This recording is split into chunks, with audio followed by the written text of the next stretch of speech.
સંજેલીમાં ધરતી આબા કાર્યક્રમમાં અધિકારીઓની ગેરહાજરીથી લાભાર્થીઓ અટવાયા, ધારાસભ્ય કટારાએ ખખડાવ્યા। દાહોદ જિલ્લાના સંજેલી તાલુકામાં ધરતી આબા જનજાતીય ગ્રામ ઉત્કર્ષ અભિયાન અંતર્ગત ડુંગરા ITI ખાતે આયોજિત કાર્યક્રમમાં અધિકારીઓની ગેરહાજરીના કારણે ગરીબ લાભાર્થીઓને ભારે હાલાકી ભોગવવી પડી હતી। ધારાસભ્ય શ્રી રમેશભાઈ કટારાના અધ્યક્ષસ્થાને યોજાયેલા કાર્યક્રમમાં સરકારના વિવિધ વિભાગો દ્વારા લાભાર્થીઓને સ્થળ પર લાભ આપવાનો હતો, પરંતુ અધિકારીઓની અનુપસ્થિતિના લીધે આ ઉદ્દેશ સિદ્ધ થઈ શક્યો ન હતો।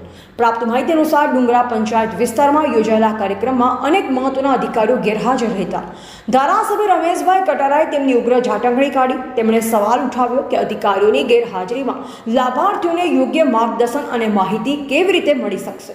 આ કારણે અનેક ગરીબ અને જરૂરિયાતમંદ લાભાર્થીઓ સરકારી યોજનાઓના લાભથી વંચિત રહી ગયા। ધરતી આબા જનજાતીય ગ્રામ ઉત્કર્ષ અભિયાનનો મુખ્ય હેતુ આદિજાતિ વિસ્તારોના ગ્રામીણ લોકોને સરકારની વિવિધ કલ્યાણકારી યોજનાઓનો લાભ સ્થળ ઉપર જ ઉપલબ્ધ કરાવવાનો છે।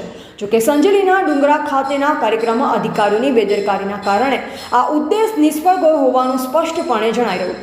આ ઘટનાથી સ્થાનિક લોકોમાં રોષ જોવા મળી રહ્યો છે અને તેઓ સરકાર પાસે જવાબદાર અધિકારીઓ સામે કડક કાર્યવાહીની માંગ કરી રહ્યા છે। અહેવાલ ભૂપેન્દ્રસિંહ બારિયા, ભારતની અસ્મિતા, દાહોદ।